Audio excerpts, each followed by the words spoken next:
The Wyoming wind carried dust and desperation in equal measure that April afternoon in 1878, and Magnolia Hayes had grown intimately familiar with both. She stood at the end of a rutted road that led to nowhere she'd planned to be, staring at a ranch house that looked as weathered and weary as she felt. The Double G Ranch sprawled before her in various shades of brown earth, brown fencing, brown outbuildings that sagged slightly to the left as though exhausted from fighting the prairie wind. Even the sky seemed reluctant to offer much color, hanging gray and indifferent above the endless grassland. Magnolia adjusted the carpet bag that contained everything she owned in this world, which wasn't saying much. One spare dress, a hairbrush missing half its bristles, her grandmother's Bible with the cracked leather cover, and a small tin containing the last precious teaspoons of cinnamon and nutmeg she'd been hoarding for months. These spices were worth more than gold to her, not for their monetary value, but because they represented the one thing she still did well in a life that had stripped away nearly everything else. She could cook. Lord knew it was the only talent that hadn't abandoned her along with everything and everyone else. The stagecoach that had deposited her here 20 minutes ago was now nothing more than a distant cloud of dust on the horizon, and Magnolia felt that familiar tightening in her chest that came whenever another door closed behind her, with no certainty that one would open ahead. She'd felt it when her husband Josiah died 3 years ago, his body racked with cholera, his hand going cold in hers before she could even say a proper goodbye. She'd felt it when her father remarried 6 months later to a woman whose smile never reached her eyes and whose first act as the new mistress of the house was to suggest that Magnolia might be more comfortable making her own way. She'd felt it when the seamstress shop in Kansas City let her go because business was slow, and the owner's daughter needed employment more than some widow nobody knew. Now here she stood, 22 years old and feeling ancient, about to knock on a stranger's door and beg for work. Again. The woman at the general store in Redemption Creek had mentioned it almost casually while measuring out the 2 cents worth of thread Magnolia could afford. "Boone Garrett's been burning his supper 3 nights running," the woman had said, not unkindly. "Man can handle cattle and horses just fine, but put him in front of a stove and you'd think he was trying to shoe a wildcat. Might could use some help out there, if you're looking." Magnolia was always looking. That was what her life had become, a constant search for the next temporary place, the next meal, the next roof over her head. She'd cooked for a family in Kansas City until their eldest son started making suggestions no Christian woman could entertain. She'd worked in a boarding house until the owner's wife decided Magnolia's youth made her a threat. She'd even spent 2 weeks cooking for a trail crew, but that ended when the foreman tried to negotiate payment that had nothing to do with wages. Each time she moved on, a little more worn, a little more certain that perhaps she'd been right all along, maybe God had forgotten about her somewhere along the way. But standing here now, Magnolia straightened her shoulders beneath her threadbare shawl and lifted her chin. Pride was about all she had left, and she'd be hanged before she'd surrender that too. She walked toward the house with as much dignity as a woman in a travel-stained calico dress could muster, which was considerable if you measured dignity by determination rather than appearance. She was 3 steps from the porch when the front door flew open and smoke billowed out like the house itself was exhaling years of pent-up frustration. A man emerged from the gray cloud, waving a kitchen towel with the kind of vigor usually reserved for putting out actual fires. He was tall, broad-shouldered in the way of men who worked with their hands, with dark hair that needed cutting and a face that might have been handsome if it wasn't set in such stern lines. He looked to be somewhere near 30, though the hardness around his eyes suggested he'd lived more years than his face claimed. "Tarnation," the man muttered, not seeing Magnolia yet as he continued batting at the smoke. "Can't even make decent biscuits without..." He turned then and froze mid-wave, the towel suspended in air between them. For a long moment, they simply stared at each other, 2 people caught equally off guard. Magnolia found her voice first. "Mr. Garrett? Mr. Boone Garrett?" "Depends on who's asking and what they want." His voice was rough as unplaned wood, with none of the welcoming warmth she'd hoped for. When his eyes traveled over her in quick assessment, not inappropriate, just cataloging. She could almost see him noting the worn dress, the thin shawl, the carpetbag that had seen better days, and drawing his conclusions. She was used to that look by now. It was the look that said, drifter, vagrant, probably trouble. "My name is Magnolia Hayes," she said, keeping her voice steady despite the way her heart hammered against her ribs. "I heard in town you might have need of a cook. I'm offering my services in exchange for room and board if you're amenable." Something flickered across his face. Surprise, maybe, or interest. But it was gone so fast she might have imagined it. "I don't need charity," he said flatly. "And I don't run a boarding house for drifters, no matter how down on their luck they might be." The words stung because they were accurate, but Magnolia had learned long ago that the truth only had power if you gave it permission. She stepped closer, close enough to smell the acrid scent of burned flour wafting from the house. "I'm not asking for charity, Mr. Garrett. I'm offering skilled labor. Your kitchen suggests you need it more than I need to explain myself." His jaw tightened, and she watched something like grudging respect war with irritation in his expression. He studied her more carefully now, and she bore the scrutiny without flinching. Let him look. Let him see a woman who'd survived things that would have broken lesser souls. Let him see someone who knew the value of work and wasn't afraid of it. "You cook better than that?" He jerked his thumb toward the smoke still dissipating behind him. "I'd have to work at it to cook worse." The corner of his mouth might have twitched. Might have. It was gone too quickly to be certain. "What's your situation, Mrs. Hayes? And don't pretty it up. I want the truth." "It's Miss Hayes now. I'm a widow. My husband passed 3 years back from cholera. I've been working where I can find it, cooking mostly. Last position ended 2 weeks ago." She didn't elaborate on why. Didn't mention the boarding house owner's jealous wife or the accusations that had sent her packing. Some things didn't need airing in the first conversation. "Family? My father remarried. His new wife made it clear I wasn't welcome to stay on as a spinster daughter underfoot." Boone nodded slowly, as if this confirmed something he'd already suspected about the general unfairness of the world. "I've got 2 hands working here, old Ezekiel Patterson and young Finn O'Malley. That's 3 mouths to feed besides my own 3 times a day. Breakfast before dawn, dinner at noon, supper after we finish evening chores. I can offer room in the small tack room attached to the barn. It's got a wood stove and a decent bed. Board, obviously, and $2 a week. Works hard and hours are long." Hope flared in Magnolia's chest, bright and sharp. $2 a week wasn't much, but it was something. And a room, even in a tack room, was infinitely better than the alternatives she'd been contemplating.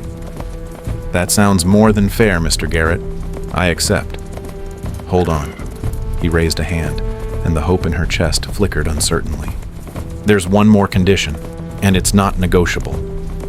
He paused, and something bleak and bitter crossed his face like a shadow. "This house has been silent too long. Dead silent. If you're going to be here, I won't tolerate melancholy. You'll need to season your cooking with laughter, Miss Hayes. Real laughter, not fake smiles or polite chuckles. I want to hear genuine joy in this place again, or the arrangement won't work." Magnolia felt as though he'd asked her to pull the moon from the sky and serve it for breakfast. Laughter? She couldn't remember the last time she'd laughed. Really laughed. The kind that came from deep in the belly and made your sides ache. That kind of joy felt like a foreign language she'd once spoken fluently, but had somehow forgotten entirely. How could she promise something she didn't possess? And it was like asking a dry well to produce water, or a winter tree to bear fruit. But she needed this position, needed it desperately, and so she did what desperate people do. She lied.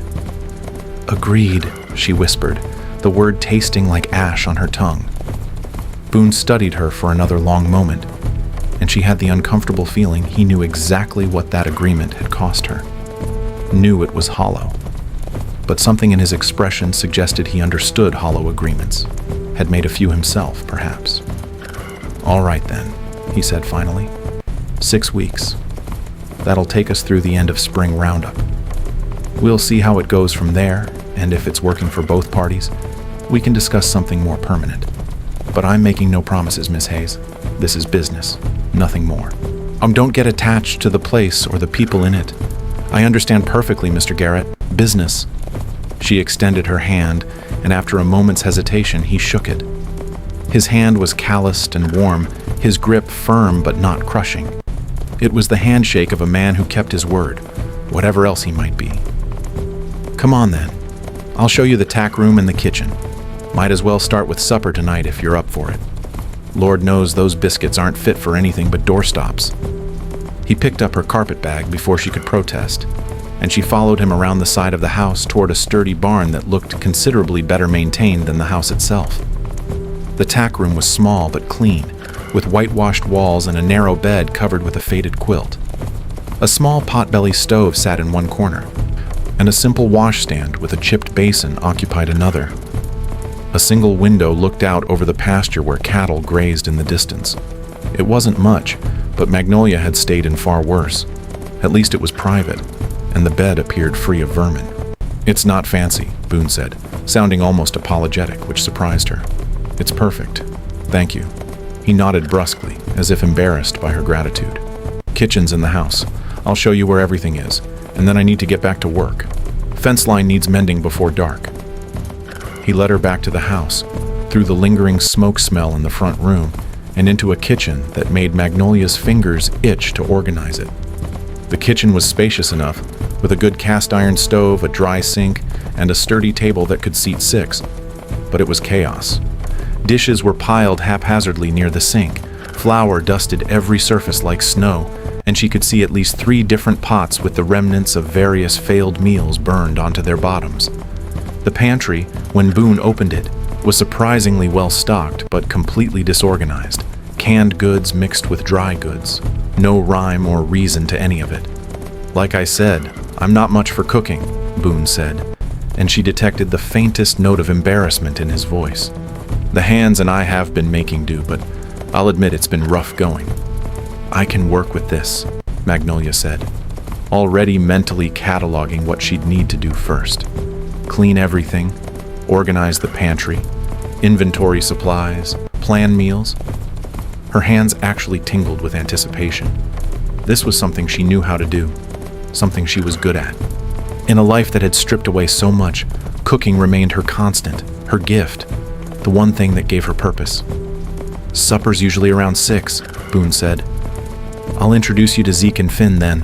Fair warning, Zeke's a talker, and Finn's barely more than a boy, enthusiastic as a puppy. They're good men, though.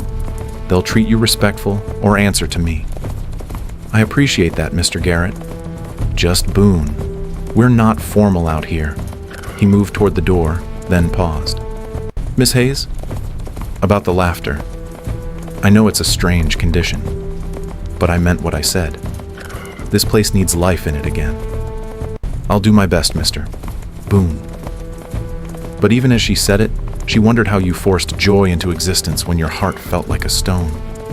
After he left, Magnolia stood in the center of the chaotic kitchen and felt the familiar weight settle over her shoulders. The weight of starting over, of being the stranger, of having to prove her worth yet again. She closed her eyes and did something she hadn't done in longer than she cared to admit. She prayed. Lord, I know we haven't been on speaking terms lately.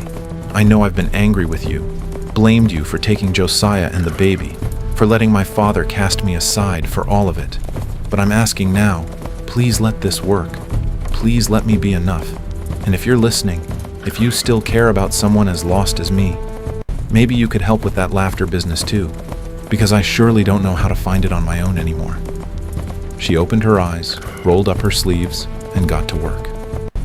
By the time 6 o'clock arrived, the kitchen had been transformed. Every surface gleamed, dishes were washed and stacked properly, and the smell of burned failure had been replaced by the rich aroma of roasted venison, fresh biscuits, and apple cobbler made from dried apples she'd found in the pantry. Magnolia had tied her dark hair back with a strip of cloth, and her cheeks were flushed from the heat of the stove. But she felt something she hadn't felt in months, useful. She heard boots on the porch, male voices talking in low tones. The door opened, and Boone entered, followed by 2 other men. The first was elderly, probably past 60, with a weathered face like old leather and kind eyes that crinkled at the corners. The second was young, maybe 19, with red hair and freckles, and an expression of eager openness that made him look even younger. "Miss Hayes," Boone said formally, "this is Ezekiel Patterson and Finn O'Malley. Gentlemen, this is our new cook, Miss Magnolia Hayes." "Ma'am," Zeke said, removing his hat and revealing thin gray hair. His eyes went immediately to the laden table, and something like wonder crossed his face. "Lord have mercy. Is that real food?" "It is," Magnolia said, feeling a small smile tug at her lips despite herself. "Please sit down, all of you." They sat, and Magnolia served them plates piled high with food. For a long moment, there was only the sound of forks against plates and appreciative chewing. Then Zeke set down his fork, and she saw tears tracking down his weathered cheeks. "Ma'am, I ain't tasted cooking like this since my Martha passed 7 years ago. This tastes like home, tastes like love. I thank you." The old man's words hit Magnolia square in the chest, and she had to blink rapidly against the sudden burning in her own eyes. "You're welcome, Mr. Patterson." "Just Zeke, ma'am. We're not fancy folk." "This is incredible, Miss Hayes," Finn said around a mouthful of biscuit. "Boone's been poisoning us for months. I was starting to think my stomach had forgotten what real food felt like." "It's adequate," Boone said, his voice carefully neutral, but Magnolia saw the way his fork kept moving to his plate, the way he ate with the single-minded focus of a man who'd been half-starved without realizing it. When he thought no one was looking, she caught something in his expression. Relief, maybe, or gratitude, though he clearly wasn't ready to voice it. After supper, the men helped clear dishes despite her protests. And then they retreated to the front room to discuss the next day's work. Magnolia was washing the last pot when she heard Finn's voice drift through the open door. "That woman's an angel, Boone.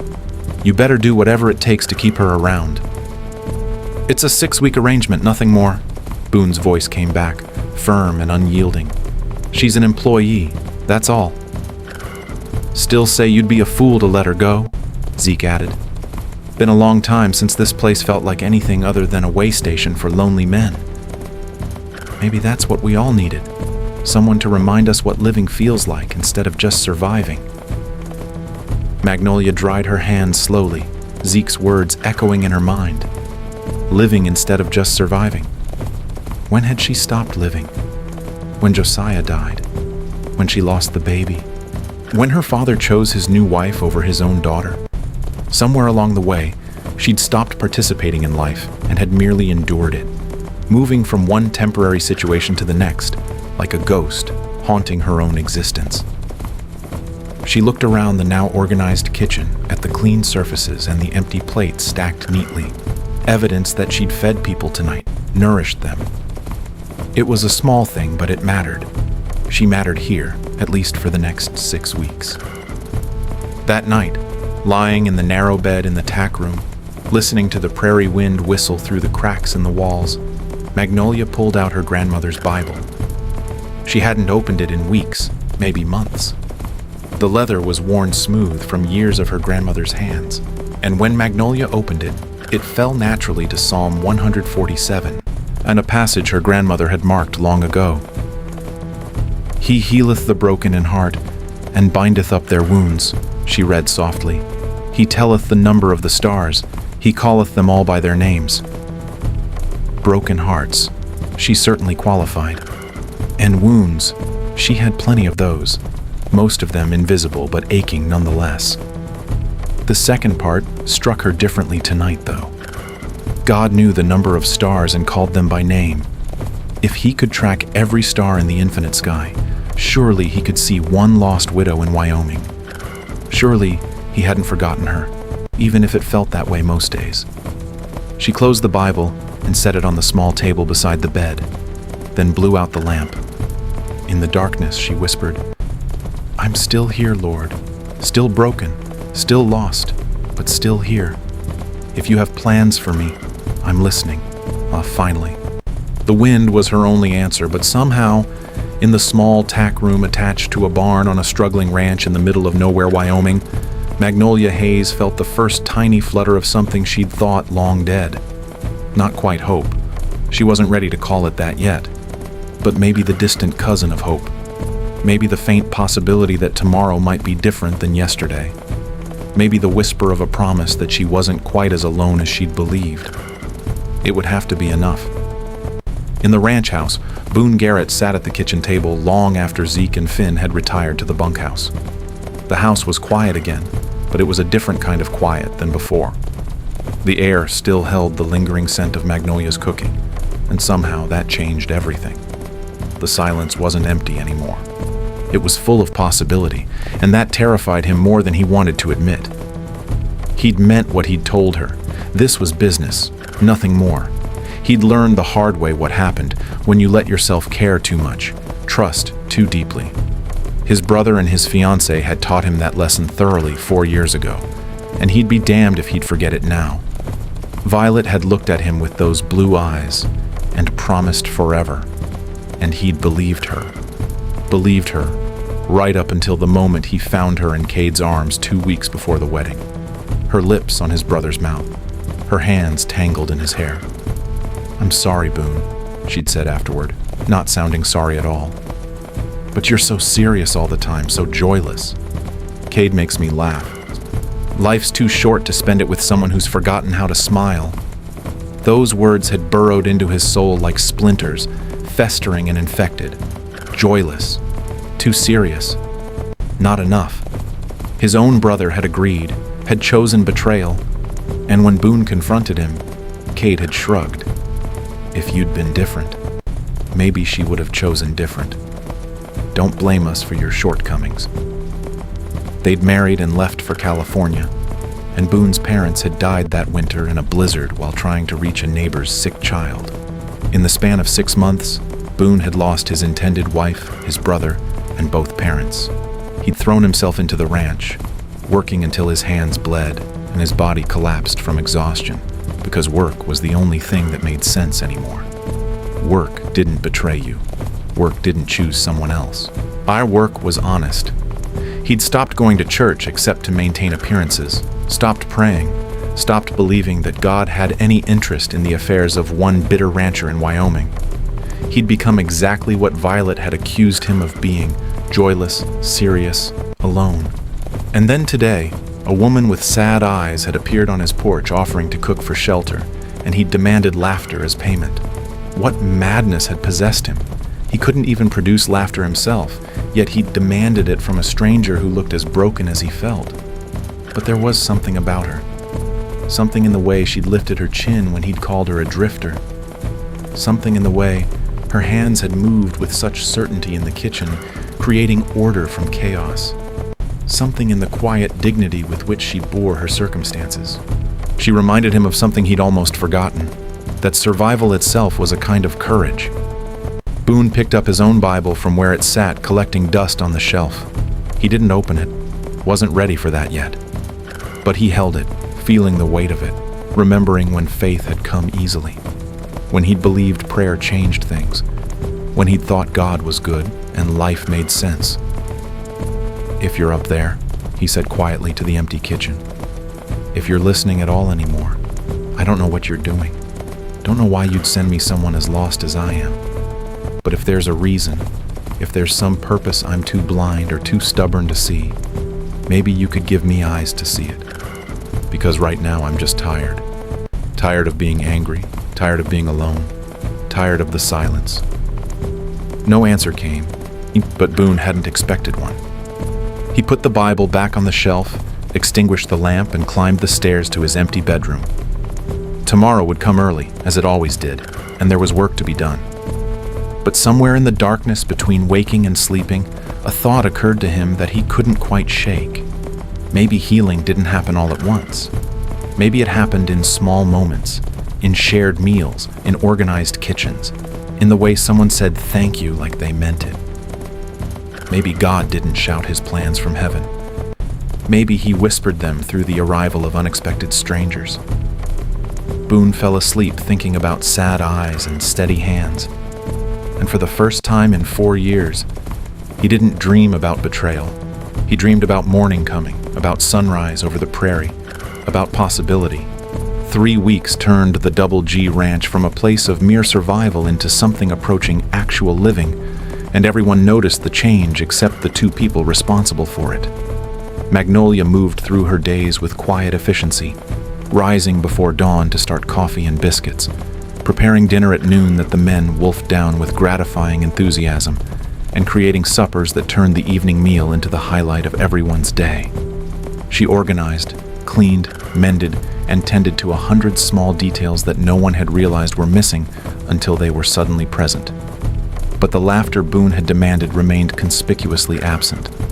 Magnolia smiled politely when Finn told his jokes, nodded appreciatively when Zeke shared stories about his late wife Martha, and maintained a pleasant demeanor that fooled no one. Her smiles never reached her eyes, and her pleasantness had a hollow quality, like a well-built house with no one living inside. She was keeping her end of the bargain in every way except the one that mattered most. Boone noticed, of course. How could he not? He found himself watching her when he thought she wasn't looking, observing the way she moved through the kitchen with practiced grace, how her hands were never still, always working, always doing. She wore her industry like armor, and he recognized the strategy because he'd been employing it himself for years. Stay busy enough, and you don't have to feel. Work hard enough, and you don't have to think. Keep moving, and maybe the past can't catch up. But there were moments, small, unguarded moments, when something else broke through. Like the morning he came in early from checking on a sick calf and found her standing at the kitchen window, face tilted toward the rising sun, eyes closed, lips moving in what might have been prayer. Or the afternoon he heard her humming softly while kneading bread, an old hymn his mother used to sing. Or the evening he caught her reading her worn Bible by lamplight in the kitchen after everyone else had gone to bed, her finger tracing the words as if she were searching for something she'd lost and desperately wanted to find again. Those moments did something to Boone's carefully constructed walls, made them feel less necessary, made him wonder if maybe he'd been wrong about some things. The shift happened on a Thursday, 3 weeks and 2 days into Magnolia's employment. A spring storm had rolled in during the night, one of those violent Wyoming thunderstorms that made the whole earth shake. By morning, the rain had stopped, but the damage was evident. A section of the barn roof had collapsed under the weight of wind and water, and 3 head of cattle were trapped in the wreckage, bawling their distress into the gray dawn. Boone, Zeke, and Finn ran to help, and Magnolia, hearing the commotion, came running too. She took one look at the situation and didn't hesitate. While the men worked to lift collapsed beams and clear debris, she waded into the mud and chaos, speaking softly to the terrified animals, her hands gentle as she checked them for injuries. Her calico dress was immediately ruined, soaked through with rain and mud. Her carefully pinned hair came loose and hung in wet tangles down her back. But she worked tirelessly, never complaining, her focus entirely on saving those cattle. It took 2 hours to free all 3 animals and ensure they were safe. By the end, everyone was exhausted, filthy, and soaked to the bone. Magnolia had a cut on her hand where she'd scraped it against a nail, and her dress was beyond saving. As they trudged back toward the house, she slipped on the muddy porch steps. Boone caught her before she fell, his hands gripping her arms to steady her. For a moment they stood frozen, faces inches apart, both breathing hard from exertion. He could see every detail, the flecks of gold in her brown eyes, the way her wet hair curled against her cheek, the vulnerable curve of her mouth. She was looking at him with the same startled intensity, and something passed between them, unspoken but undeniable. "You didn't have to do that," he said roughly, not releasing her yet. "Help with the cattle. That's not what I hired you for." "Yes, I did," she said softly. "This is my home too, for now. My home." The word struck something deep in his chest. When was the last time anyone had called this place home? When was the last time it had felt like one?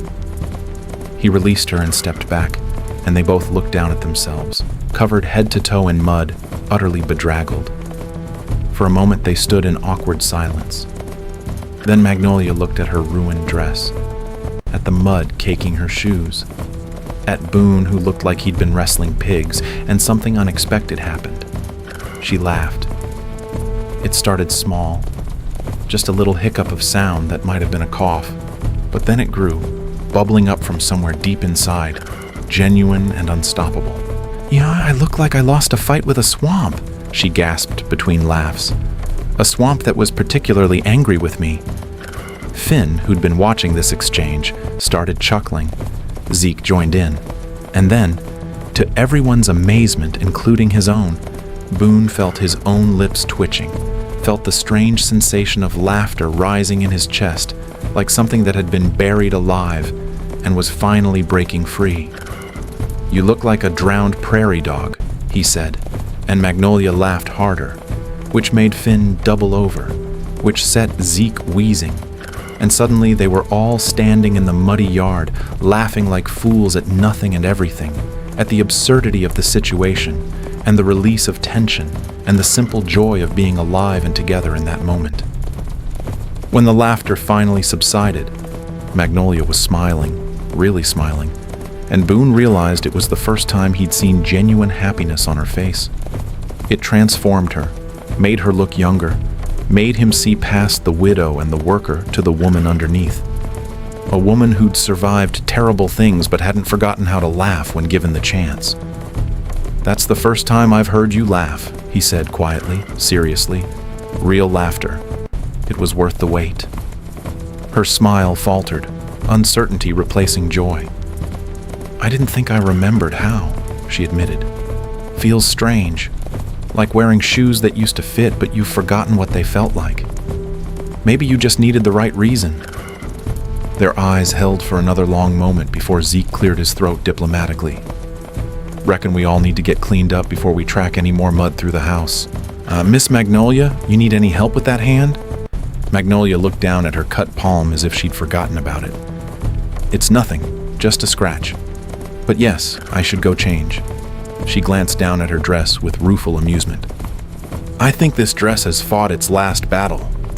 As she headed toward the tack room to change, Boone watched her go, something shifting in his chest. The 6-week arrangement was approaching its end. Only 12 more days remained. The thought of her leaving, of the house returning to silence and burned biscuits, felt suddenly unbearable. Somewhere in the past 3 weeks, Magnolia Hayes had become essential, not just to the running of his household, but to something deeper. She'd reminded him that life could be more than endurance, that laughter was possible even after heartbreak, that maybe he wasn't as joyless as Violet had claimed, but he was terrified to voice any of this, terrified to risk his heart again only to have it rejected.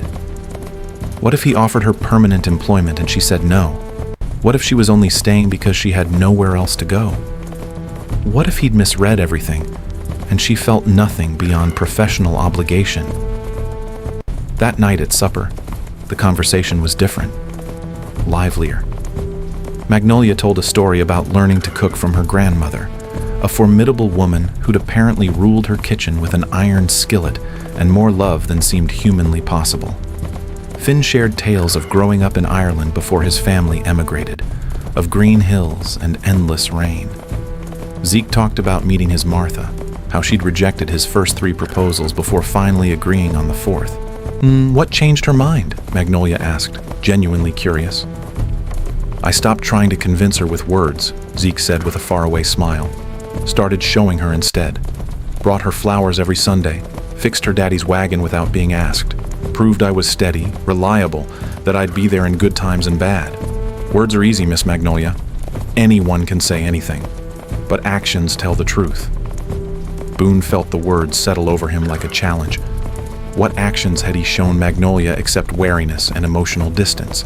He'd demanded laughter but given none, expected joy but offered only wages. Zeke was right, words were easy. Proving himself was harder. Over the next few days, Boone found himself doing small things without analyzing why. He fixed the loose hinge on Magnolia's door that had been squeaking. He brought her a jar of honey from town, remembering she'd mentioned her grandmother used it in her biscuits. He moved her firewood closer to the tack room so she didn't have to walk as far. These small gestures felt monumental to him, each one a risk, each one a way of saying without words, "You matter. I see you. Please stay." Magnolia noticed. How could she not? She'd grown accustomed to being overlooked, to being valued only for what she could provide. But Boone's attention was different. He wasn't expecting anything in return. He was simply caring. It confused her and frightened her in equal measure. She'd spent 3 years building walls around her heart, convinced that love, romantic love, was something that happened to other people, not to used-up widows with nothing to offer. But Boone made her wonder, made her feel things she'd thought long dead, made her lie awake at night thinking about the way he looked at her sometimes, like she was a puzzle he desperately wanted to solve. The church picnic changed everything. Reverend Josiah Blackwood had been promoting the Spring Fellowship Picnic for weeks, a community gathering meant to celebrate the end of winter and the promise of new growth. Magnolia had planned to decline, uncomfortable with social situations where she was still the newcomer, the stranger, the woman living on Boone Garrett's ranch, about whom everyone surely had opinions. But Zeke wouldn't hear of it. "Hiding ain't living, Miss Magnolia," he said firmly, "and you got nothing to be ashamed of. You're a good woman doing honest work. Anyone who suggests otherwise ain't worth your concern." So she went, wearing her one good dress, a simple gray cotton that had seen better days but was at least clean and respectable. Boone drove the wagon with Magnolia sitting beside him, acutely aware of his presence, of the way their shoulders occasionally brushed on the bumpy road, of how her heart seemed to beat faster just from proximity. The picnic was held on a meadow outside town, with tables laden with food and children running wild in games of tag and catch. Families clustered together, and Magnolia felt the familiar outsider sensation, like watching life through a window rather than participating in it. But Boone stayed close. When Prudence Whitfield, the banker's daughter who everyone knew had set her cap for Boone, approached with a too bright smile and a cutting comment about the unusual living arrangements at the Double G, Boone's response was immediate and firm. "Miss Hayes is an employee and a lady," he said quietly, but with steel beneath the words. "Anyone questioning her character answers to me. Is that clear, Miss Whitfield?" Prudence's smile froze, and several people nearby who'd been listening with obvious interest suddenly found other places to be. Magnolia felt a rush of gratitude mixed with something warmer, something dangerous. He'd defended her publicly, aligned himself with her reputation, made a statement that would echo through the small community. "You didn't have to do that," she murmured when Prudence flounced away.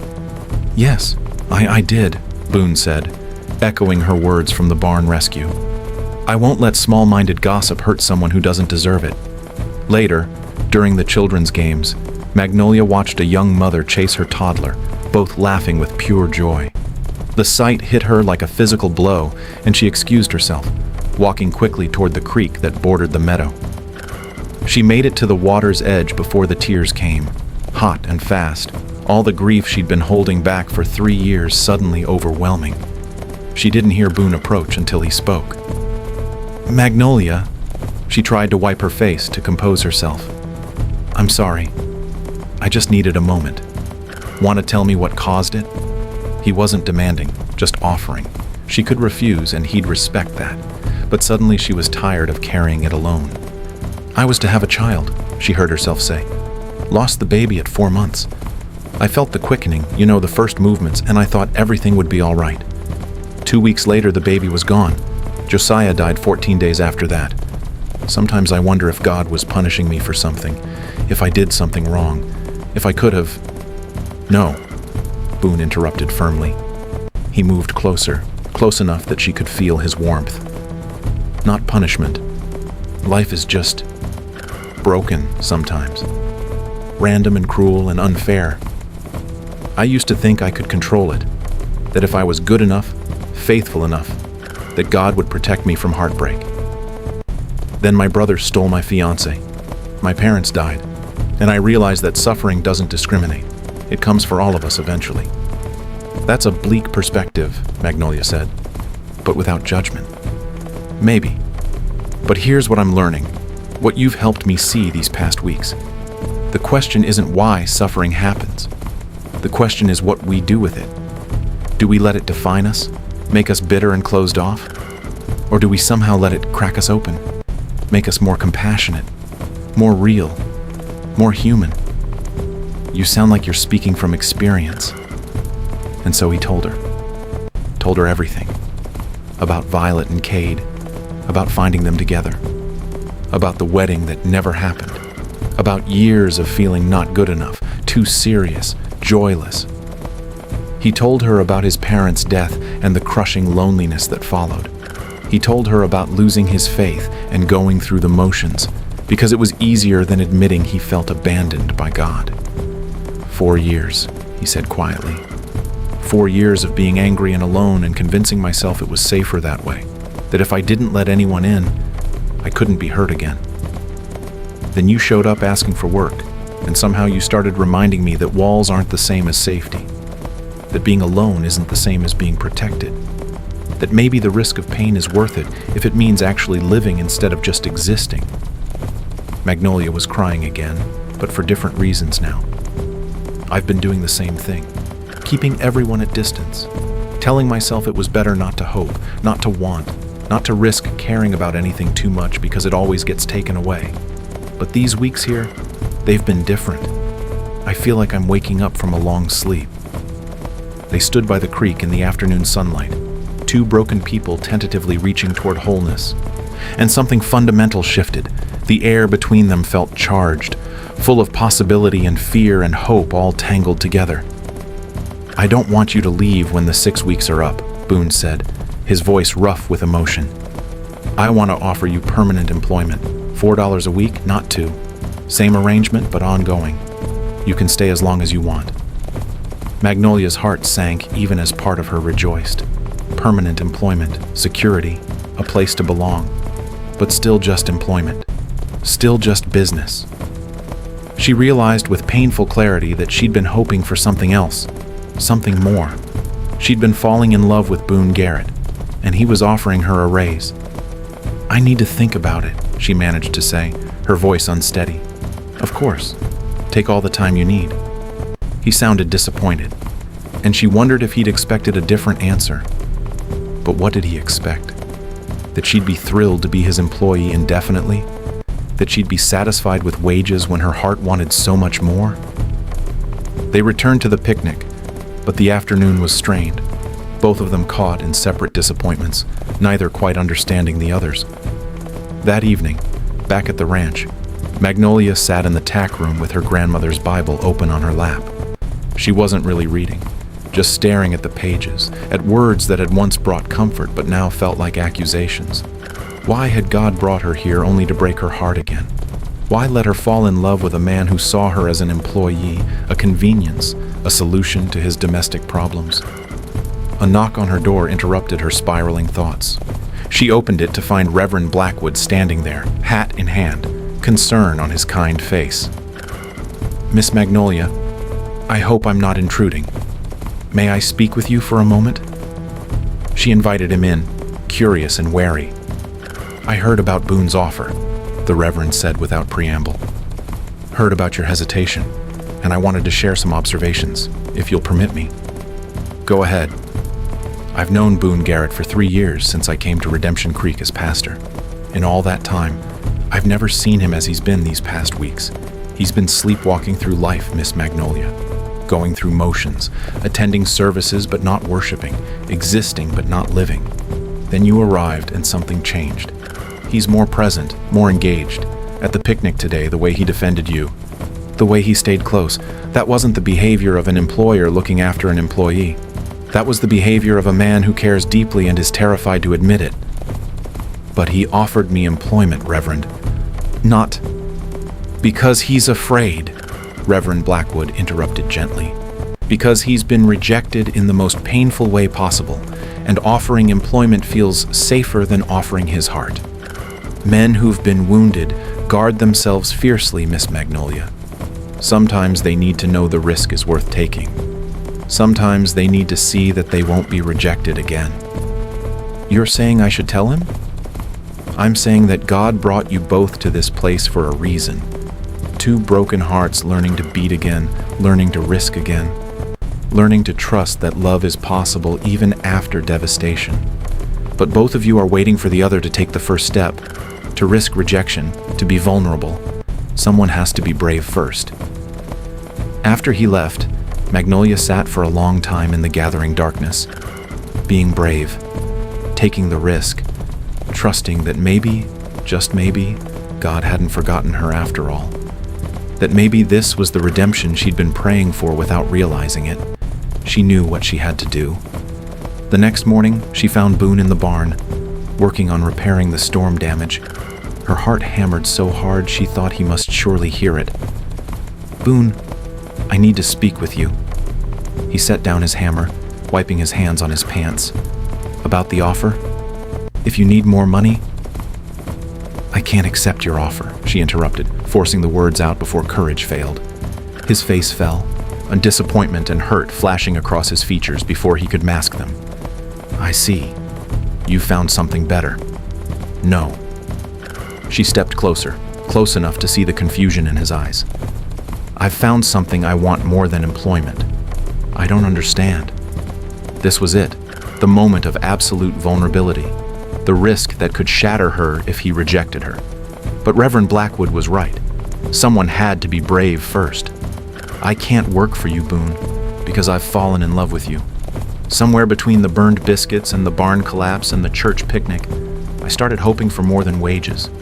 I started imagining a life here that wasn't about employment but about partnership, about building something together. And I can't stay here pretending I don't feel that way because it would break me all over again. So, I'll leave unless..." Her voice broke. "Unless there's any possibility you could see me as more than your cook.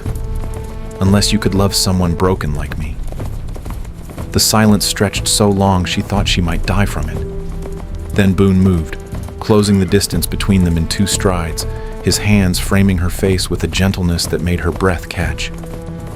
"Magnolia Hayes, you are the least broken person I know. You've survived grief and loss and rejection, and you're still standing, still hoping, still brave enough to risk your heart again. You've taught me that laughter isn't about forgetting pain. It's about refusing to let pain win. That joy is a choice, and healing is possible, and that maybe God hasn't given up on either of us. I've been falling in love with you since the day you slipped on those porch steps and laughed like the world was new again. Then why? Because I'm a coward. Because I was terrified you'd reject me like Violet did. Because I thought I wasn't enough, wasn't worth loving. Because offering you employment felt safer than offering you my heart and risking that you'd say no." Tears streamed down Magnolia's face. "You're worth loving, Boone. You're steady and kind, and stronger than you know. You're everything I didn't know I was still hoping for." "We're quite a pair," he said softly, his thumb brushing away her tears. "Two broken people thinking we're not enough. Maybe that's exactly the point. Maybe God brings broken people together to show that he can make something beautiful from the pieces." Boone's response was to kiss her, gentle and reverent and full of promise. It was a first kiss that tasted like hope, like second chances, like coming home after a long exile. When they finally pulled apart, both were trembling. "Magnolia Hayes, I can't offer you an easy life. This ranch is modest, my past is complicated, and there will be hard days ahead. But I can offer you my whole heart, my faithfulness, and a promise to make you laugh every single day for the rest of our lives. Will you marry me?" Through tears and laughter, genuine, joyful laughter, Magnolia whispered, "Yes. 1,000 times yes." They held each other in the morning light filtering through the barn, 2 people who'd been lost finding themselves found, 2 hearts that had forgotten how to beat learning rhythm again. Outside, the prairie stretched endless and full of possibility. Inside, something was being born that neither had dared hope for. A future together, built on honesty and vulnerability and the radical faith that love was still possible even after heartbreak. When they emerged from the barn, hand in hand, Zeke took one look at their faces and let out a whoop that brought Finn running from the bunkhouse. "I knew it!" Zeke crowed, tears streaming down his weathered face. "Never thought I'd see Boone smile like that again. Never thought this old ranch would feel like a home again." Finn was grinning ear to ear. "Does this mean we get Miss Magnolia's cooking forever?" "Forever," Boone confirmed, pulling Magnolia close. "If she'll have us."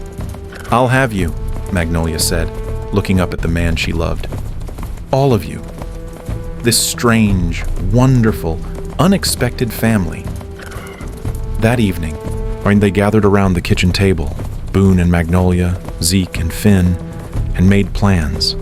The wedding would be in 6 weeks, giving them time to prepare and for Magnolia to write to her father. Reverend Blackwood would officiate. It would be simple but meaningful. A celebration not just of their union, but of the healing they'd both found. Later, after the men had retired and the house was quiet, Magnolia stood at the kitchen window looking out at the stars scattered across the Wyoming sky. She thought about her journey here, all the pain and rejection, all the temporary positions and closed doors, all the times she'd wondered if God saw her at all. And she understood now that he'd seen her all along, had been leading her here, to this place, to this man, to this unexpected redemption. Every closed door had been leading to the one that would open and welcome her home. Every rejection had been teaching her that her worth wasn't determined by who chose her, but by the one who created her and called her beloved. "Thank you," she whispered into the darkness. "Thank you for not forgetting me. Thank you for bringing me home." In his room above, Boone was having a similar conversation with the God he'd stopped talking to years ago. "I was wrong," he said quietly. "Wrong to think you'd abandoned me. Wrong to believe I was too broken to be used. Wrong about so much. Thank you for sending her. Thank you for second chances. Thank you for teaching me that joy is still possible." The stars kept their ancient watch, bearing witness to prayers of gratitude rising from a small ranch house in Wyoming, from 2 hearts learning to heal, from 2 lives being woven together by the faithful hands of a God who specialized in making beautiful things from broken pieces. Tomorrow would bring new challenges, but tonight was for hope, for love, for the radical belief that the best chapters were still being written, that laughter could season even the hardest days, and that sometimes the most unexpected arrivals bring the most extraordinary gifts. Magnolia Hayes had come looking for shelter. She'd found a home, a love, and most importantly, she'd found herself again, the woman she'd been before grief tried to steal her away. And Boone Garrett, who'd thought his story was over, discovered it was just beginning. In the quiet darkness, both slept deeply for the first time in years, their dreams full of morning light, of promises kept, of forever stretching beautiful and bright before them. The letter arrived on a Tuesday, 2 weeks after Boone's proposal, carried by the morning stage from California. Boone held the envelope for a long moment before opening it, recognizing his brother's handwriting immediately. 4 years of silence, and now this.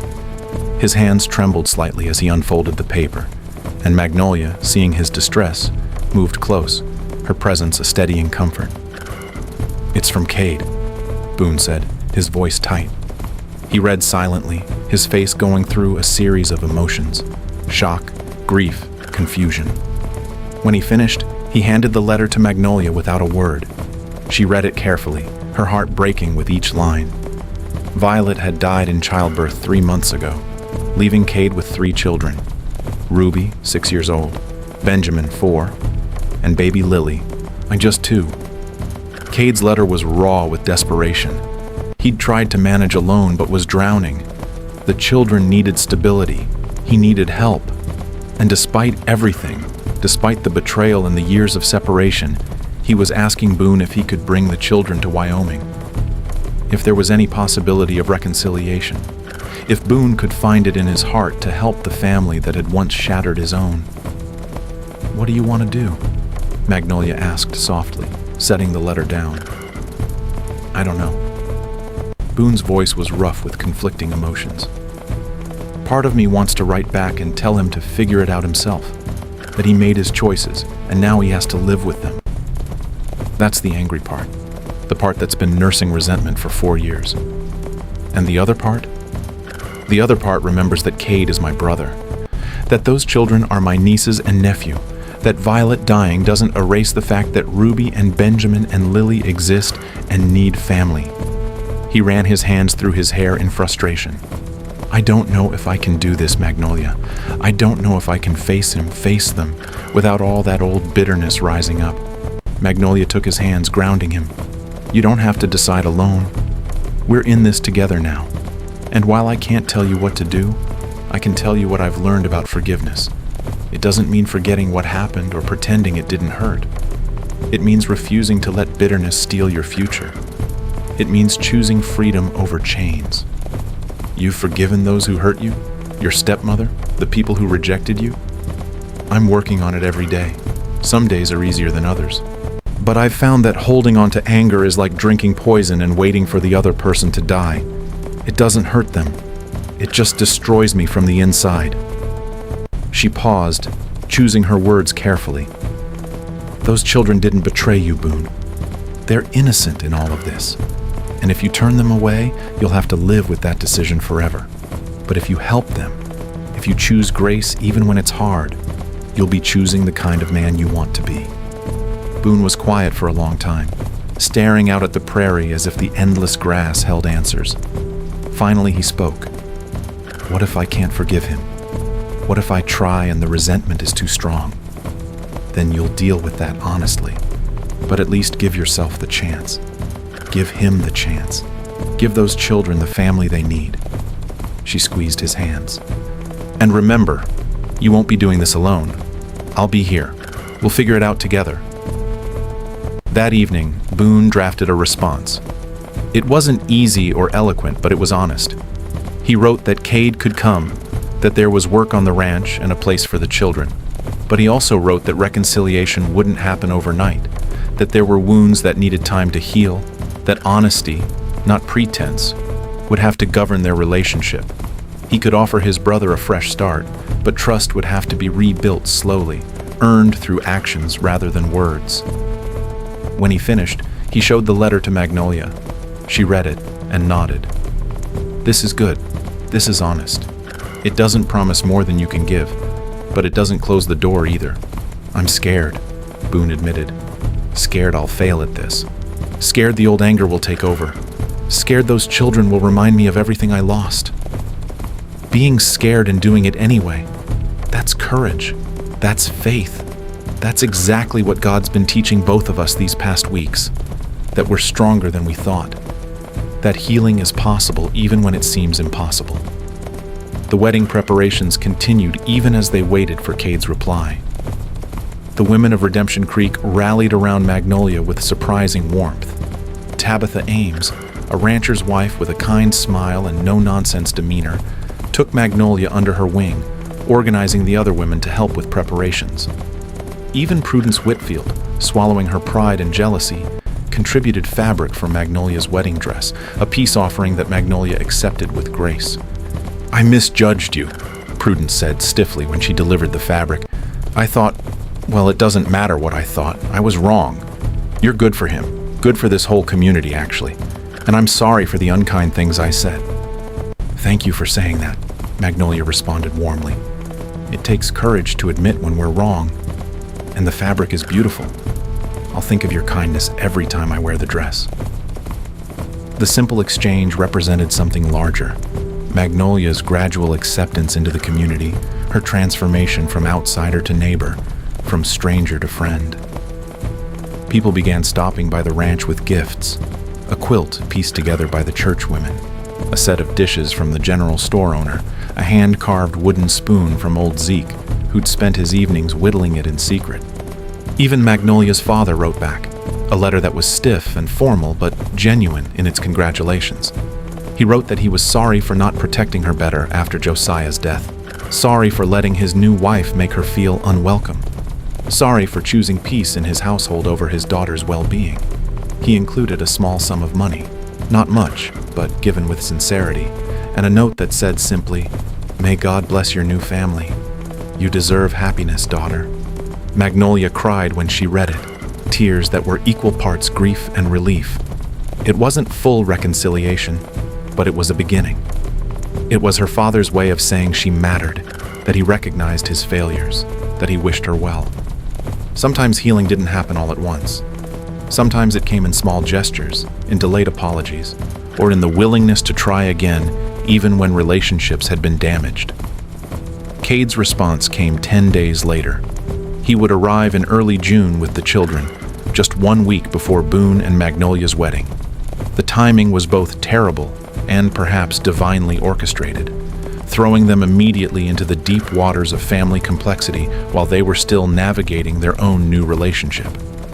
The day of their arrival, Magnolia watched Boone pace the front porch like a caged animal, his tension palpable. She'd prepared extra food, cleaned the spare bedroom for Cade, and set up pallets in another room for the children, tried to make everything welcoming. But she knew no amount of preparation could ease what Boone was about to face. The wagon appeared in the distance, and Magnolia moved to stand beside Boone, her hand finding his.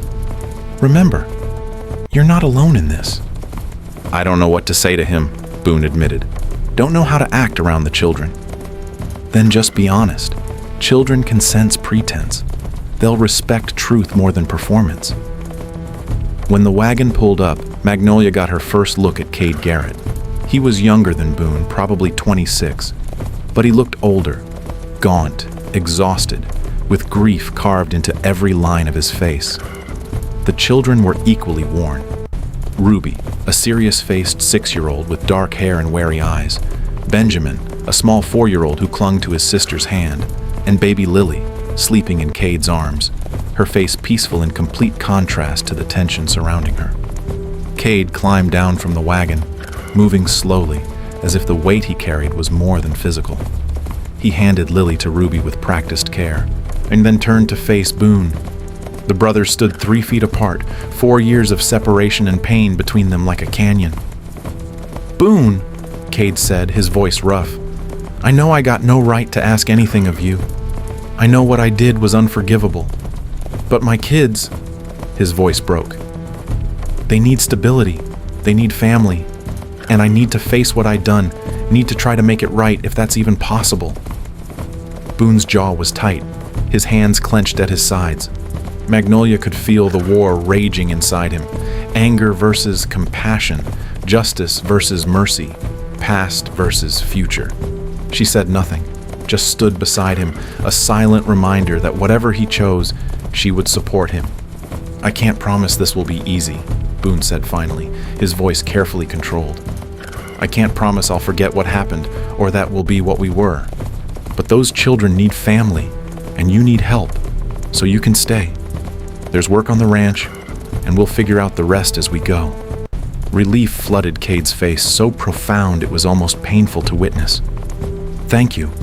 You don't know what—" "Don't thank me yet," Boone interrupted. "This is going to take time, a lot of time, and it's going to require honesty, even when it's uncomfortable. I can't pretend everything's fine when it's not. I understand. I'm not asking for pretense, just a chance." Magnolia stepped forward then, her natural warmth easing some of the tension. "I'm Magnolia Hayes, soon to be Magnolia Garrett. You must be exhausted from the journey. Let's get you and the children inside, get some food in you, and we can sort out the details later." Ruby was watching all of this with the too old eyes of a child who'd seen too much loss. When Magnolia smiled at her, the little girl didn't smile back, but some of the wariness eased slightly. "Are you Uncle Boone's wife?" Ruby asked, her voice quiet but direct. "Not yet, but soon, and I'm very glad to meet you, Ruby. Your father told us all about you in his letter." "Mama died," Ruby said flatly, as if testing whether Magnolia would flinch from the hard truth. "I know, sweetheart. I'm so very sorry. I lost people I loved too, so I know how much it hurts." Ruby studied her for a long moment, then nodded once as if satisfied by Magnolia's honesty. Benjamin, meanwhile, had attached himself to Cade's leg and was watching Boone with a mixture of curiosity and fear. Over the next few days, a new and complicated routine emerged. Cade threw himself into ranch work with almost desperate intensity, as if he could atone for the past through sheer physical labor. He worked from before dawn until after dark, saying little, eating mechanically, sleeping in exhaustion. Boone worked alongside him, and their interactions were terse, professional, devoid of anything resembling the brotherhood they'd once shared. But with the children, something different happened. Magnolia, drawing on reserves of compassion she hadn't known she possessed, gradually drew them out. She baked cookies with Ruby, teaching her to measure flour and crack eggs, praising her careful attention to detail. She read stories to Benjamin from her grandmother's Bible, silly stories about Jonah and the whale that made him giggle. She rocked baby Lily to sleep each evening, singing lullabies she'd once imagined singing to her own lost child, and found that caring for Violet's daughter didn't bring pain, but rather a strange kind of healing. Ruby was the hardest to reach, carrying the weight of being the oldest, of remembering her mother clearly, of feeling responsible for her younger siblings. One afternoon, Magnolia found her behind the barn, crying silently with a fierceness that broke the heart. "Ruby?" Magnolia approached carefully. "Can I sit with you?" Ruby nodded, not looking up, not trusting her voice. Magnolia sat in the dirt beside her, not trying to fix anything, just being present. After a long silence, Ruby spoke. "Everyone keeps saying Mama's in heaven, and that's good. But if it's so good, why did she leave us? Why doesn't she come back?" The raw pain in those words was devastating. Magnolia chose her response carefully. "Your mama didn't want to leave you, sweetheart. Sometimes our bodies just stop working, and we don't have a choice. But I promise you, she loved you so much, still loves you. And even though she can't be here, that love doesn't go away. Do you think she's mad at me? Why would she be mad at you? Because sometimes I can't remember her face. I try, but it gets blurry, and I'm scared I'll forget her completely." Magnolia's eyes filled with tears. "Oh, Ruby, your mama wouldn't be mad. She'd understand. Our memories work that way sometimes. They fade not because we don't care, but just because that's how our brains work. But you know what doesn't fade? The way her love made you feel, the things she taught you. The parts of her that live in you, those things stay forever."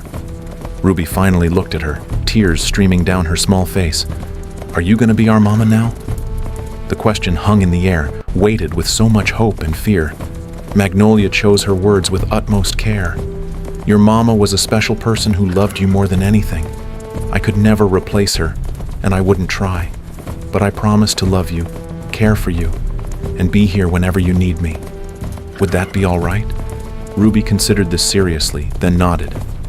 "Can I call you Mama Maggie, so it's different from Mama?" Magnolia's throat tightened with emotion. "I would be honored." From that day forward, the children began calling her Mama Maggie, and something fundamental shifted. They started seeking her out for comfort, for conversation, for the ordinary small moments that constitute daily life. Benjamin showed her bugs he found in the yard. Ruby helped with cooking and shared her worries. Even baby Lily began reaching for Magnolia when she was upset. Boone watched this transformation with a mixture of awe and gratitude. One evening after the children were asleep, he found Magnolia on the porch, looking exhausted but content. "You're a natural with them," he said, sitting beside her. "I'm just doing what I wish someone had done for me when I was lost and grieving, showing up consistently, being honest, making space for their pain without trying to fix it. It's more than that. You're teaching them that it's safe to love again, that losing someone doesn't mean closing your heart forever." He paused. "You're teaching me that too." The wedding preparations continued around this new, complex family dynamic. A week before the ceremony, Boone and Cade finally had the conversation they'd been avoiding. It happened in the barn, both men ostensibly working on repairing tack. But the real work was emotional. "I need to say something," Cade began, not looking up from the leather he was mending. "And I need you to hear it, even if you can't forgive me." Boone set down his tools, waiting. "What I did with Violet, there's no excuse. I told myself at the time that we'd fallen in love, that these things just happen, that you'd understand eventually. But the truth is, I was jealous of you. You were the older brother, the responsible one, the one Pa trusted with the ranch. You had Violet, who was beautiful and kind, and I had nothing. So I took what was yours, and I convinced myself I was justified." "Did you love her?" Boone asked, his voice carefully neutral. "Yes, but not the way she deserved. She regretted it, you know, not leaving you for me. She did love me. But the way it happened, the betrayal, it ate at her. She died asking me to make it right with you, asking me to bring the children here, telling me that family was more important than pride. And you? Do you regret it? Cade finally looked up, tears on his face. Every day, I lost my brother, hurt someone I loved, and now my children are paying for my choices. If I could go back, if I could undo it. His voice broke. Boone felt something loosen in his chest, some knot of resentment that had been tied tight for 4 years. I can't give you absolution, Cade. That's between you and God. And I can't promise we'll ever be what we were. But I can promise I'll try. For those kids, for Violet's memory, and because someone recently taught me that grace is stronger than bitterness. That forgiveness frees the forgiver more than the forgiven. That's more than I deserve. Probably. But grace usually is. They shook hands then, not as they once had, easy and familiar, but as two men committing to the hard work of rebuilding. It was a beginning, small and fragile, but real. The wedding day arrived with clear skies and the kind of perfect Wyoming weather that made everything feel possible. Redemption Creek Community Church was filled with neighbors, friends, and the makeshift family that had formed around Boone and Magnolia. Wildflowers decorated every surface, prairie roses and Indian paintbrush and delicate columbine that the children had helped gather. Magnolia wore the dress the women had made, simple cream cotton with delicate embroidery at the collar. Her dark hair was braided and crowned with flowers, and she carried a bouquet of prairie blooms that Boone had picked that morning. She was beautiful, not because of adornment, but because of the joy radiating from her, the hope that had replaced hopelessness, the love that had healed wounds everyone thought permanent. Boone stood at the front of the church in his Sunday best, freshly shaved, his eyes locked on Magnolia as she walked down the aisle. Zeke stood beside him as best man, openly weeping already. Cade stood nearby too, not as best man, but as brother seeking his place again, and his presence was its own kind of healing. Ruby, Benjamin, and Lily sat in the front row with Finn, who'd been tasked with keeping them quiet. Ruby wore a new dress, a gift from Tabitha Ames, and held Lily on her lap with careful responsibility. Benjamin kept turning around to wave at various people, earning gentle shushes from Finn. Reverend Blackwood stood before them all, his face reflecting the joy of witnessing redemption unfold. "Dearly beloved," he began, and his voice carried the weight of meaning.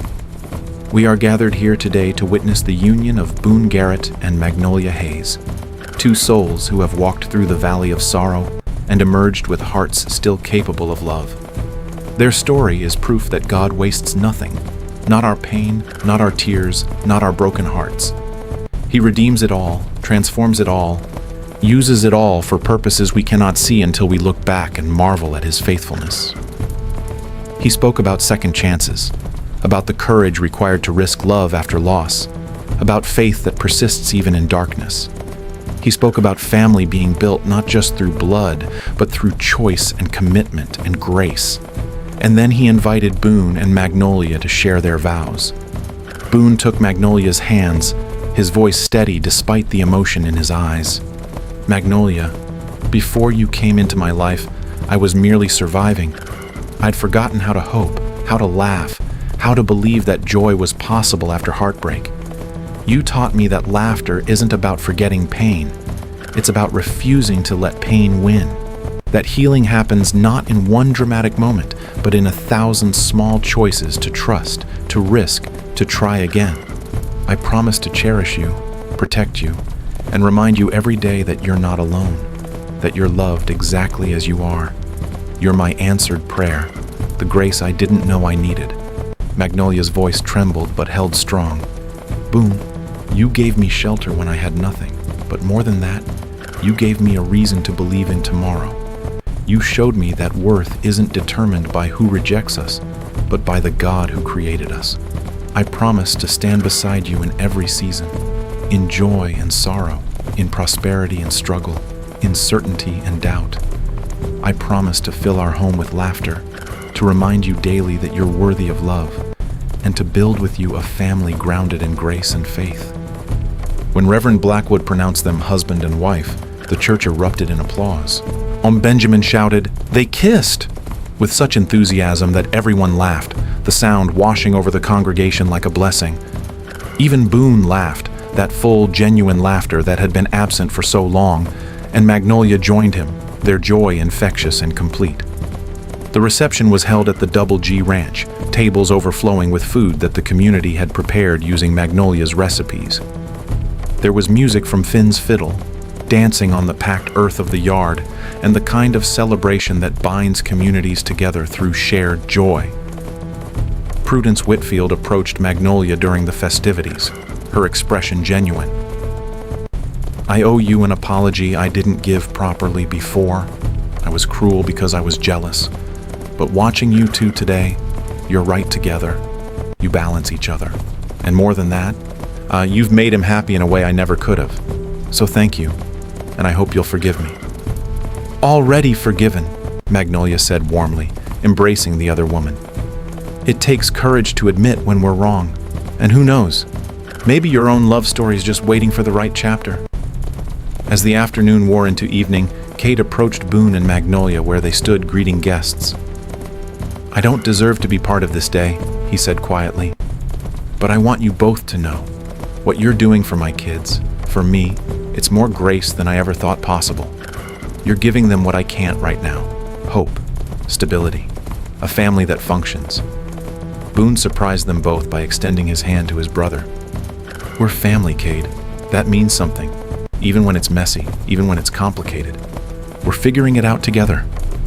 They shook hands, and though years of rebuilding still lay ahead, the gesture represented genuine progress.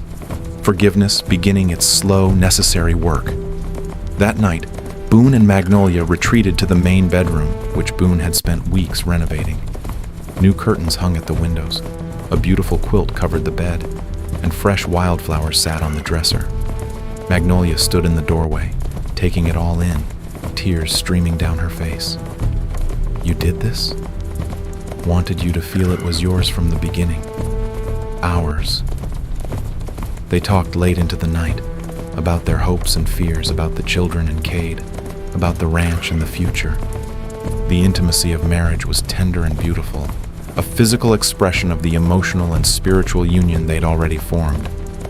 In each other's arms, both found healing for old wounds, comfort for lingering sorrows, and hope for everything that lay ahead. The months that followed were a study in daily redemption. Summer brought abundant harvests and the gradual knitting together of their makeshift family.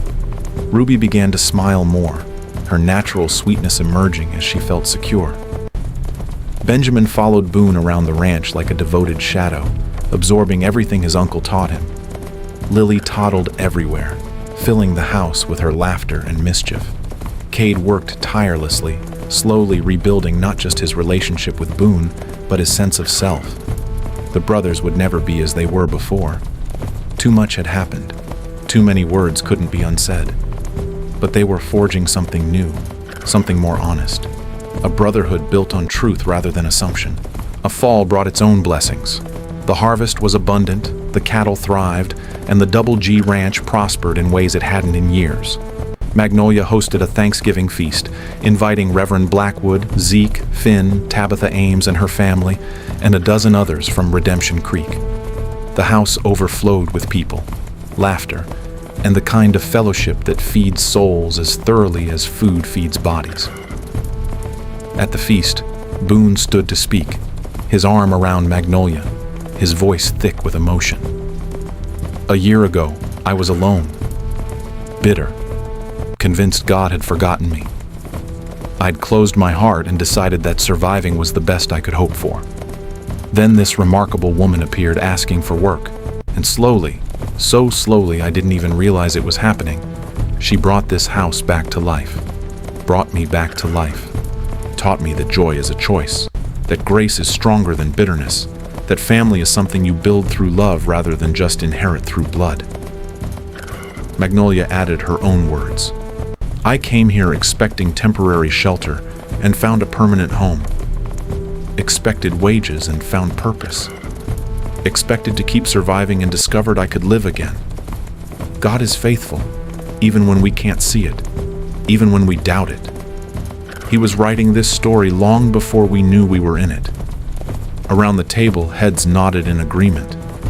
This was a community that understood struggle, that knew loss, that had all walked through valleys of one kind or another. And they were witnessing in real time the truth that redemption was possible, that broken things could be made beautiful, that second chances were real. Winter arrived with its characteristic Wyoming harshness, but the house was warm with more than just firewood. One snowy evening in January, Magnolia shared news with Boone that changed everything again. She was pregnant. The joy was immediate but tempered by fear. She'd lost a baby before, and the memory of that grief was still fresh enough to wound. "I'm terrified," she admitted to Boone that night. "What if, whatever happens, we face it together?" He interrupted firmly. "And this time, you're not alone. This time, you have me and Cade and 3 children who already love you, and an entire community supporting you.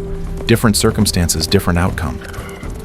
The pregnancy was carefully monitored, and the whole household seemed to hold its breath. But as months passed and Magnolia's belly grew round with life, hope began to outweigh fear. Ruby was fascinated, asking endless questions about babies. Benjamin announced he would teach his new cousin everything important. Even little Lily seemed to understand something special was happening, patting Magnolia's stomach with gentle 2-year-old hands. Spring came again, a full year since Magnolia had first arrived at the Double G Ranch. On a warm May morning, after hours of labor with Boone holding her hand and refusing to leave despite propriety suggesting otherwise, Magnolia gave birth to a healthy son. They named him Josiah Boone Garrett, honoring both her first husband and her current one, linking past and present in a way that acknowledged loss while celebrating new life. When Ruby first met her new cousin, she looked at him with wonder. "He's so small. Is he really ours?" "Really ours," Magnolia confirmed, exhausted but radiant. "You're his big sister, Ruby. He's going to need you to teach him everything." Ruby took this responsibility with utmost seriousness, becoming little Josiah's devoted protector from that moment forward. The baptism was held at the ranch rather than the church, a family affair that represented how far they'd all come. Reverend Blackwood held baby Josiah and spoke words that resonated with everyone present. This child represents promise, the promise that life continues after loss, that joy returns after sorrow, that God's faithfulness spans generations. He is born into a family that was broken and remade, that understands grace because they've needed it, that knows love is a choice made daily rather than a feeling that comes easy. Cade stood as godfather, in a role that would have been unthinkable a year ago, but now seemed entirely right. "I promise," he said solemnly, "to help raise him to know forgiveness, to value family, to understand that mistakes don't define us, but how we respond to them does." As seasons turned and years passed, the Double G Ranch became known throughout the territory not just as a successful cattle operation, but as a place where second chances were real, where broken people found healing, where families were built through choice and commitment rather than just blood and obligation. Ruby grew into a lovely young woman with her mother's beauty and her uncle's steadiness. Benjamin became Boone's right hand on the ranch, learning every aspect of the operation with dedication and joy. Lily developed into a spirited girl who kept everyone laughing with her antics. And little Josiah grew strong and bright, the beloved baby of a family that had learned that love multiplies rather than divides. The ranch expanded with Boone and Cade working as true partners, their brotherhood rebuilt on a foundation of honesty and hard-won trust. Cade eventually remarried, a widow from town named Sarah who understood loss and brought her own quiet strength to the family. They had 2 more children, adding to the chaotic joy of the household. Magnolia became pregnant twice more, a daughter they named Grace Martha, after Magnolia's grandmother, and another son they called William Ezekiel, after Zeke, who wept openly when he learned. The house that had once echoed with emptiness now rang with children's laughter, with family dinners that lasted hours, with the ordinary beautiful noise of life being fully lived. One evening, 5 years after their wedding, Boone and Magnolia sat on the porch watching their children play in the yard.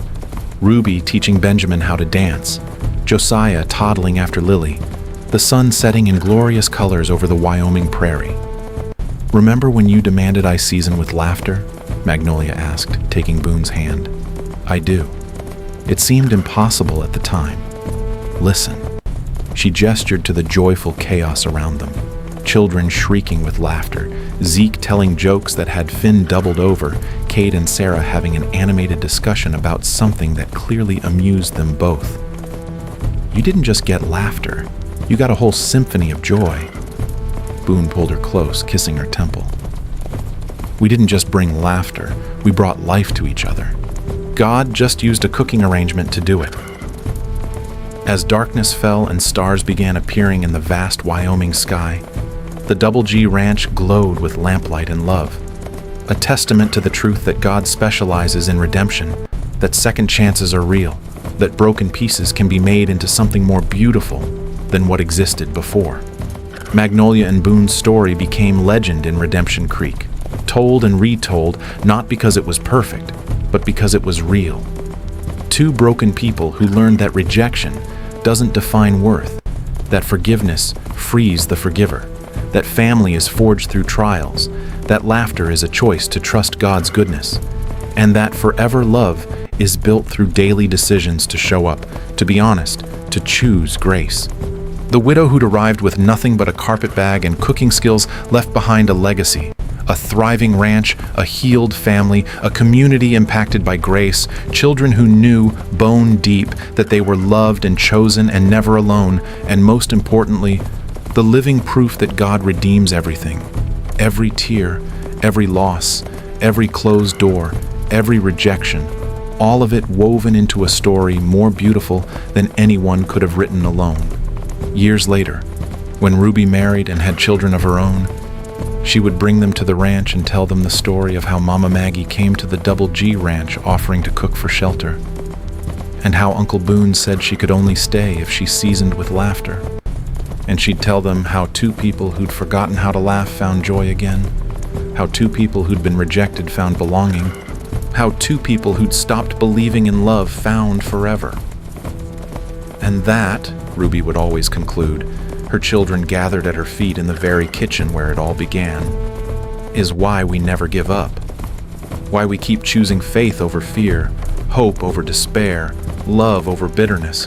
Because God is always writing redemption stories.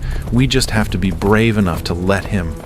The Double G Ranch stood for generations as a reminder of this truth, its foundation built not on perfection but on grace, not on easy answers, but on hard-won faith, not on the absence of pain, but on the choice to let pain refine rather than define. And somewhere in heaven, perhaps Josiah Hayes and Violet Montgomery looked down at the family their losses had helped create and understood what they couldn't see in life. That sometimes God uses endings to craft new beginnings, uses grief to teach compassion, uses brokenness to build something stronger and more beautiful than what existed before. The legacy of Magnolia and Boone Garrett wasn't just a successful ranch or a large family. It was the living testimony that laughter can season even the hardest days, that second chances are real, that faith is stronger than fear, and that love, true, committed, chosen daily love, can heal wounds we thought were permanent and build families from the most unlikely materials. Their story proved what people in Redemption Creek already suspected, that God doesn't waste anything, redeems everything, and specializes in making beautiful things from broken pieces. And on quiet evenings when the wind blew across the Wyoming prairie and stars scattered across the endless sky, if you listened carefully, you could almost hear it. The sound of laughter rising from the Double G Ranch, the sound of healing happening one moment at a time, the sound of grace made audible through lives fully lived. It was the sound of second chances, the sound of forever love, the sound of God keeping His promises. It was the sound of home. What did you think of Season with Laughter? If this story of redemption, second chances, and faith-filled love touched your heart, I'd love to hear from you. This tale of Magnolia and Boone proves that God specializes in making beautiful things from broken pieces, and maybe you have your own story of unexpected grace or second chances to share. Drop a comment below telling me which moment in the story resonated most with you. Have you experienced your own second chance story? What other Wild West romance themes would you love to hear next? Don't forget to like this story if it encouraged you, and subscribe for more faith-filled Wild West romances that celebrate redemption, healing, and the kind of love that only God can orchestrate. Remember, your past doesn't define your future. Your rejections don't determine your worth. And sometimes the most beautiful chapters of our lives begin when we're brave enough to risk hope one more time. Share this story with someone who needs to hear that second chances are real and that laughter can return even after the deepest sorrow. Until next time, may your days be seasoned with laughter, your heart be filled with hope, and your faith be stronger than your fears. God bless you all and happy trails. And